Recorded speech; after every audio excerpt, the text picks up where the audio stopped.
Hello ಮಕ್ಕಳೇ, ಪರೀಕ್ಷೆ ಚಾನೆಲ್ಗೆ ಸ್ವಾಗತ. ನಾನು ನಿಮ್ಮ ಇಂಗ್ಲಿಷ್ ಸೆಕೆಂಡ್ ಲ್ಯಾಂಗ್ವೇಜ್ ಶಿಕ್ಷಕಿ ಪದ್ಮಶ್ರೀ ಮುರಳಿ. ಸೊ ಇವತ್ತಿನ ಕ್ಲಾಸಲ್ಲಿ ದ ಕಾನ್ಸೆಪ್ಟ್ ಇದೆ ಅಲ್ಲ, ಶಾಂತ ರಾಮೇಶ್ವರ್ ರಾವ್ ಬರ್ದಿರೋರು, ಅದರ ಒಂದು ಸಮರಿನ ನೋಡೋಣ. ಸಮರಿ ಅಂದರೆ ಏನು, ನೀವು ಇಲ್ಲಿಂದ ಏನು ಎಕ್ಸ್ಪೆಕ್ಟ್ ಮಾಡ್ಬೋದು?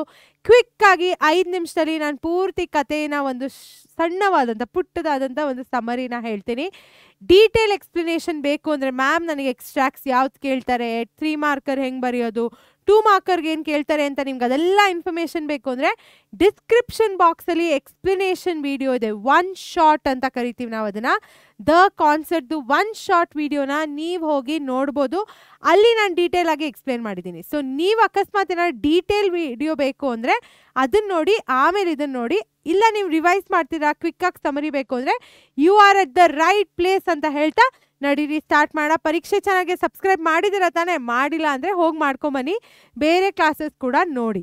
ಸೊ ಮೊದಲನೇದಾಗಿ ಅನಂತ್ಗೆ ಎಷ್ಟು ವಯಸ್ಸಾಗಿತ್ತು? 15 ವರ್ಷ. ಅವ್ರ ಅಕ್ಕನಿಗೆ 16 ವರ್ಷ. ಅವರಿಬ್ಬರು ಅವರ ತಂದೆ ತಾಯಿ ಜೊತೆ ಗಗನ್ಪುರಲ್ಲಿ ಇದ್ದರು. ಆಮೇಲೆ ಏನಾಯಿತು, ಅನಂತ್ ಹುಷಾರ್ ತಪ್ದ. Anant was ill because of cancer. ಅವನಿಗೆ ಕ್ಯಾನ್ಸರ್ ಬಂತು. ಅದು ಬಂದಿದ್ದ ತಕ್ಷಣ ಅವ್ರೇನು ಮಾಡಿದ್ರು, ಬಾಂಬೆಗೆ ಟ್ರಾವೆಲ್ ಮಾಡಿದ್ರು. ಯಾಕೆ ಮಾಡಿದ್ರು? ಬಿಕಾಸ್ ಅಲ್ಲಿ ಅವರು ಒಂದು ಟಾಪ್ ಕ್ಲಾಸ್ ಹಾಸ್ಪಿಟ್ಲಲ್ಲಿ, ಒಂದು ಕ್ಯಾನ್ಸರ್ ಹಾಸ್ಪಿಟಲಲ್ಲಿ ಅವನಿಗೆ ಚಿಕಿತ್ಸೆನ ಕೊಡ್ಸೋದಕ್ಕೋಸ್ಕರ ಬಾಂಬೆಗೆ ಬಂದರು.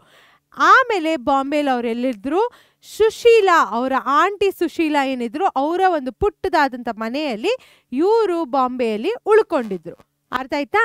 ನೆಕ್ಸ್ಟ್ ಇವಾಗ ಅಬೌಟ್ ಅನಂತ್ ಯಾವ ರೀತಿಯಾದ ಒಬ್ಬ ಹುಡುಗ ಆಗಿದ್ದ?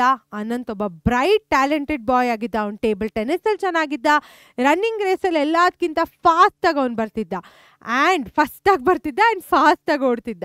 ಓಕೆನಾ? ಆ್ಯಂಡ್ ಅವನು ಒಬ್ಬ ಎಕ್ಸೆಪ್ಷನಲ್ ಅಂದರೆ ತುಂಬ ಚೆನ್ನಾಗಿ ಸಿತಾರ್ನ ನುಡಿಸ್ತಿದ್ದ. ಆ ಒಂದು ವಯಸ್ಸಲ್ಲೇ ಅವನದೇ ಆದಂಥ ಒಂದು ಟ್ಯೂನ್ಸ್ನ ಕೂಡ ಅವನು ಬಾರಿಸ್ತಿದ್ದ. ಅವ್ರ ಗುರುಗೇನೆ ತುಂಬ ಶಾಕ್ ಆಗಿಬಿಡ್ತಿತ್ತು. ಆ್ಯಂಡ್ ಅವನು ಏನೇ ಮಾಡ್ತಿದ್ರು ಅವ್ರ ಅಕ್ಕನ ಜೊತೆಗೆ ಇಬ್ಬರು ಸಿಬ್ಲಿಂಗ್ಸ್ ಜೊತೆಗೂಡಿ ಮಾಡ್ತಿದ್ರು. ಅರ್ಥ ಆಯ್ತಾ? Before falling sick Anant had even composed a few of his own tunes. ನಾ ಹೇಳ್ದಂಗೆ ಅವನದೇ ಆದಂಥ ಒಂದು ರಾಗವನ್ನು, ಒಂದು ಟ್ಯೂನ್ಸ್ನ ಅವನು ಡಿಸೈನ್ ಮಾಡಿದ್ದ ಅಥವಾ ಕಂಪೋಸ್ ಮಾಡಿದ್ದ. ಅರ್ಥ ಆಯ್ತಾ ಮಕ್ಕಳೇ?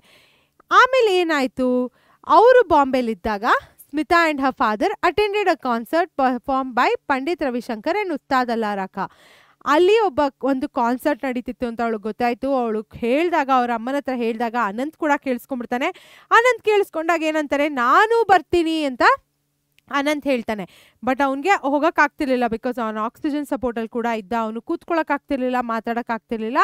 ಅವ್ರ ಅಮ್ಮ ಹೇಳ್ತಾರೆ, ನೀನು ಹೋಗಿ ಪಂಡಿತ್ ರವಿಶಂಕರ್ನ ಮೀಟ್ ಮಾಡ್ಕೊಂಬ, ಈ ಥರ ಆಪರ್ಚುನಿಟಿ ನಿಮಗೆ ಪದೇ ಪದೇ ಸಿಗಲ್ಲ ಅಂತ ಅವ್ರ ಅಮ್ಮ ಹೇಳ್ತಾರೆ. ಅವಳಿಗೆ ತುಂಬ ದುಃಖ ಆಗುತ್ತೆ. ನಾನು ಹೆಂಗೆ ನನ್ನ ತಮ್ಮನ್ನ ಬಿಟ್ಟು ಹೋಗಲಿ ಅಂತ ದುಃಖ ಆಗುತ್ತೆ. ಬಟ್ ಅವಳು ಪಾರ್ಕಲ್ಲಿ ನಿಂತ್ಕೊಂಡು ಯೋಚಿಸ್ತಿರೋವಾಗ ಅವಳ ತಲೆಯಲ್ಲಿ ಒಂದು ಪ್ಲ್ಯಾನ್ ಹೊಳಿಯುತ್ತೆ. ಆ್ಯಂಡ್ ಅವಳು ಅವ್ರ ಅಪ್ಪನ ಜೊತೆಗೆ ಆ ಕಾನ್ಸರ್ಟ್ನ ನೋಡೋಕೆ ಹೋಗ್ತಾಳೆ. Smita was sad that Anant couldn't attend the concert due to this illness. So ಅವಾಗೇನಾಗುತ್ತೆ, ಕಾನ್ಸರ್ಟ್ ಮುಗ್ದಿದ ನಂತರ ಅವಳು ಹೋಗಿ ಪಂಡಿತ್ ರವಿಶಂಕರು ಮತ್ತು ಉಸ್ತಾದ್ ಅಲ್ಲಾ ರಖಾ ಹತ್ರ ಹೋಗಿ ಈ ಒಂದು ಸಿಚುಯೇಷನ್ನ ಎಕ್ಸ್ಪ್ಲೇನ್ ಮಾಡ್ತಾರೆ. ಅವರ ತಮ್ಮನ ಸ್ಟೇಟ್ನ ಎಕ್ಸ್ಪ್ಲೇನ್ ಮಾಡ್ತಾಳೆ. ಅದು ಮಾಡಿದ ತಕ್ಷಣ ಇಬ್ಬರು ಉಸ್ತಾದ್ ಅಲ್ಲಾ ರಖಾ ಮತ್ತು ಪಂಡಿತ್ ರವಿಶಂಕರ್ ಅವರು ಅವ್ರ ಮನೆಗೆ ಬಂದು ಪರ್ಫಾರ್ಮ್ ಮಾಡ್ತಾರೆ. ಪರ್ಫಾರ್ಮ್ ಮಾಡಿದಾಗ ಅನಂತು ಅಲ್ಲೇ ಹಾಡು ಟ್ಯೂನ್ಸ್ ಕೇಳಿಸ್ಕೊಂತ ಹೋಗ್ಬಿಡ್ತಾನೆ. ಅರ್ಥ ಆಯ್ತಾ? ಸೊ ಈ ಒಂದು ಕಥೆಯ ಇದೇ ಸಮರಿ. ಆ್ಯಂಡ್ ಈ ಟ್ಯೂನ್ಸ್ ಕೇಳಿಸ್ಕೊಂತಾನೆ ಅವನು ಹೋಗ್ಬಿಡ್ತಾನೆ. ಸೊ ಅವನಿಗೆ ಈ ಒಂದು ಅವರು ಪ್ಲೇ ಮಾಡೋದನ್ನು ಕೇಳೋದು ಅವನಿಗೆ ತುಂಬ ಆಸಕ್ತಿ ಇರುತ್ತೆ. ಆ್ಯಂಡ್ ಈ ಒಂದು ಫ್ಯಾಮಿಲಿ ವ್ಯಾಲ್ಯೂಸು, ಅವರು ಹೆಂಗೆ ಜೊತೆಗೂಡಿ ಒಬ್ಬರೊಬ್ಬರ ಬಗ್ಗೆ ಯೋಚಿಸ್ಕೊಂಡಿರ್ತಾರೆ, ಹೇಗೆ ಅವರು ಒಂದೇ ರೀತಿಯಾದ ಒಂದು ಎಷ್ಟೇ ದುಃಖ ಆಗಿದ್ರೂ ಅನಂತಿನ ಒಂದು ಸುಖಕ್ಕೋಸ್ಕರ ಕಾನ್ಸಂಟ್ರೇಟ್ ಮಾಡ್ತಾರೆ ಅಂತ ನಾವಿದರಲ್ಲಿ ಕಲಿತೀವಿ. ಸೊ ಇದರ ಜೊತೆಗೆ ಈ ಒಂದು ಚಾಪ್ಟರಿನ ಸಮರಿನ ನಾವು ನೋಡಿದ್ದೀವಿ. ನಾನು ಮತ್ತೆ ಭೇಟಿ ಆಗ್ತೀನಿ ಇನ್ನೊಂದು ಸತಿ. ಬಟ್ ಅದಕ್ಕಿಂತ ಮುಂಚೆ ಈ ಒಂದು ಡಿಸ್ಕ್ರಿಪ್ಷನ್ ಬಾಕ್ಸಲ್ಲಿ ಕೊಟ್ಟಿರುವಂಥ ಎಕ್ಸ್ಪ್ಲನೇಷನ್ ವಿಡಿಯೋನ ನೋಡಿ ನಿಮಗೆ ಡೀಟೇಲ್ ಆಗಿ ಇದನ್ನು ಎಕ್ಸ್ಪ್ಲನೇಷನ್ ನೋಡಿದಾಗ ನಿಮಗೆ ಕಂಪ್ಲೀಟಾಗಿ ಅರ್ಥ ಕೂಡ ಆಗುತ್ತೆ. ಸಮರೈಸ್ ಮಾಡಿದ್ದು ಯಾಕೆ ಬಿಕಾಸ್ ನೀವು ನಿಮ್ಮ ಎಕ್ಸಾಮ್ ಹಿಂದಿನ ದಿನ ನೋಡ್ತಿದ್ರೆ ಇದನ್ನು ಆರಾಮಾಗಿ ತಲೆಯಲ್ಲಿ ಕೂಡಿಸ್ಕೊಂಡು ಈ ಇಂಪಾರ್ಟೆಂಟ್ ಪಾಯಿಂಟರ್ಸ್ನ ಜ್ಞಾಪಕ ಇಟ್ಕೊಂಡು ಹೋಗ್ಬೋದು. ಅರ್ಥ ಆಯ್ತಾ? ಅದ್ರ ಜೊತೆಗೆ ನಮ್ಮ ಪರೀಕ್ಷೆ ಚಾನಲ್ ನಡೆಸ್ತಿರುವಂಥ ಬೇರೆ ಸಬ್ಜೆಕ್ಟ್ಸ್ನ ಕೂಡ ನೋಡಿ ಮಕ್ಕಳೇ. Karthik sir, Harshita ma'am, Adarsh sir ಎಲ್ಲರೂ ಚೆನ್ನಾಗಿ ಹೇಳ್ಕೊಡ್ತಾರೆ. ಅವ್ರ ಕ್ಲಾಸಸ್ನ ಕೂಡ ನೋಡಿ ಅಂತ ಹೇಳ್ತಾ ನಾನು ಮತ್ತೆ ಭೇಟಿ ಆಗ್ತೀನಿ ಇನ್ನೊಂದು ಲೆಸನ್ ಜೊತೆ. ಅಲ್ಲಿ ತನಕ ಟಾಟಾ, ಬಾಯ್ ಬಾಯ್.